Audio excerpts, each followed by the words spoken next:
Perkenalkan, nama saya Mira Hanifah. Di video ini saya akan menjelaskan materi tentang ketimpangan sosial. Apa sih yang dimaksud dengan ketimpangan sosial itu? Ketimpangan sosial merupakan ketidakseimbangan yang terlihat jelas dengan adanya jarak atau gap di antara golongan-golongan dalam masyarakat. Faktor-faktor yang memengaruhi ketimpangan sosial. Yang pertama, perbedaan sumber daya alam. 2. Letak dan kondisi geografis. 3. Faktor globalisasi. 4. Kebijakan publik. 5. Perbedaan kondisi demografis. Dan 6. Faktor internal individu atau kelompok. Bentuk-bentuk ketimpangan sosial. 1. Ketimpangan antara golongan kaya dan golongan miskin. Ini disebabkan oleh faktor pertumbuhan masyarakat menengah ke atas yang semakin naik, adanya krisis global, rendahnya tingkat pendidikan, dan mental miskin yang dimiliki masyarakat. Contohnya yaitu, golongan kaya biasanya memiliki rumah yang mewah, terdapat mobil, kolam renang, dan lainnya. Sedangkan golongan miskin hanya bertempat tinggal di rumah biasa. Bahkan di desa-desa mereka masih bertempat tinggal di sebuah gubuk. 2. Ketimpangan pemilik modal dan buruh. Terjadi karena pemilik modal tidak memberikan upah sesuai standar upah yang ditetapkan pemerintah daerah, dan beban pekerjaan yang tidak sebanding dengan upah yang diterima oleh buruh. 3. Ketimpangan pembangunan. Terjadi akibat proses pembangunan yang belum merata dan hanya berpusat di daerah tertentu. Contohnya dapat dilihat dari gambar di atas, terdapat rumah-rumah sederhana di depannya, sedangkan di sebelahnya terdapat gedung-gedung pencakar langit yang biasanya berada di sebuah kota-kota yang besar. 4. Ketimpangan kesempatan. Alasan terjadinya ketimpangan kesempatan pada bidang pendidikan yaitu A. Perbedaan fasilitas pendidikan, B. Lingkungan sekolah, dan C. Kualitas pendidikan yang diberikan. Contohnya yaitu, pendidikan di kotaan biasanya memiliki sekolah dengan fasilitas yang sudah baik.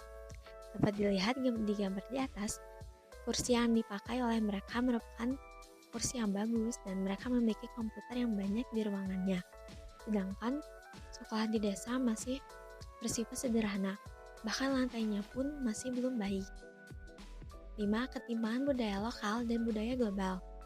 Disebabkan oleh adanya budaya populer yang berasal dari barat diikuti oleh masyarakat dunia.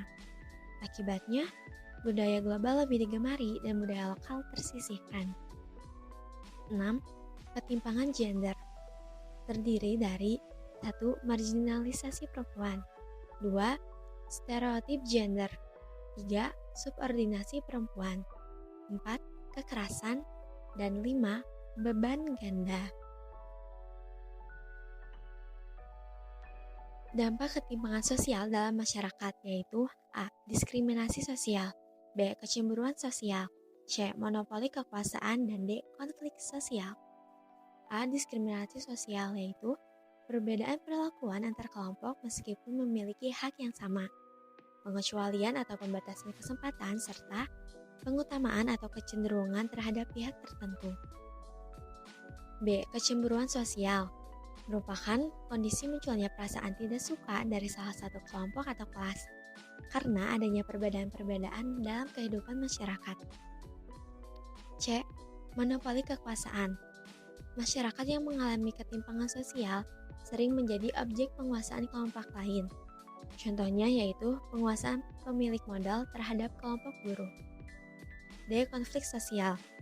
Dicirikan sebagai berikut. 1. Terdapat dua pihak atau lebih yang terlibat konflik. 2. Adanya tujuan tertentu yang dijadikan sasaran konflik. 3. Terdapat perbedaan pikiran, perasaan, dan tindakan. 4. Terdapat situasi yang mendukung konflik. Sikap kritis dalam menghadapi ketimpangan sosial. 1. Yaitu dengan menjaga komunikasi sosial. Yang kedua, dengan toleransi dalam menghadapi perbedaan-perbedaan yang berada di sekitar masyarakat. Yang ketiga, empati sosial. Dan yang terakhir yaitu memiliki sikap filantropi sosial. Sekian penjelasan materi tentang ketimpangan sosial ini. Semoga bermanfaat bagi kalian semua. Mohon maaf bila ada kesalahan dan terima kasih.